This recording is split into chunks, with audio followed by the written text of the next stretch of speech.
පින්වත්නි, ඔබ දන්නවද භාග්‍යතුන් වහන්සේ වදාළ විදිහට අපි සිල්පද ආරක්ෂා කරනවා නම් අපේ ජීවිතයට කොච්චර යහපතක් උදා වෙනවද කියලා. අපේ බුදුරජාණන් වහන්සේම දේශනා කොට වදාලා සිල්පද ආරක්ෂා කරනකොට මෙන්න මේ ආනිසංස ලැබෙනවා. සිල්පද ආරක්ෂා කරන කෙනා ගැන අනිත් අය කතා වෙනවා. මෙයා හොඳ සිල්වතෙක්. මෙයා හොඳ ගුණවන්ත කෙනෙක්. යහපත් කෙනෙක්.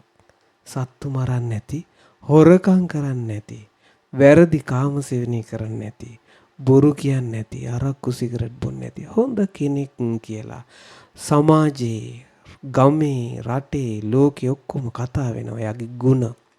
ඒක තමයි පළවෙනි ආනිසංසය. දෙවෙනි එක තමයි එයා ගොඩක් මහන්සි වෙලා ඉගෙනගෙන ගොඩාක් වෙහෙසිලා උපයා සපයාගත් ධනය නිස්කාරණේ විනාශ වෙන්නේ. හම්බ කරපු දේවල් රැකෙනවා. සිල් ආරක්ෂා කරන කෙනාට ලැබෙන දෙවෙනි ලාභයක.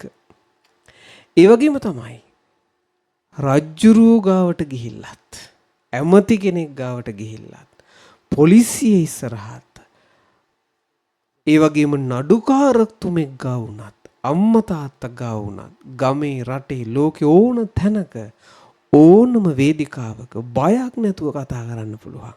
විශාරද බව ලැබෙනවා. අන්න තුන්වෙනි ආනිසංසය. ඒ වගේම තමයි මැරෙන වෙලාවේ එයාගේ සිහිය විකල් වෙන්නේ. හොඳ සිහියෙන් අවසන් හුස්ම හෙලන්න පුළුවන්.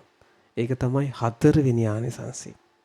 සිල් රකින්න එක්කෙනාට ලැබෙන පස්වෙනි ආනිසංසය තමයි පින්වත් දරුවනි. එයා මැරුණට පස්සේ ගිහිල්ලා සුගතියකමයි උපදින්නේ. නිරේ പ്രേත ලෝකේ යන්නේ නැහැ. ඔන්නෝක තමයි ආනිසංස සිල් රැක්කම.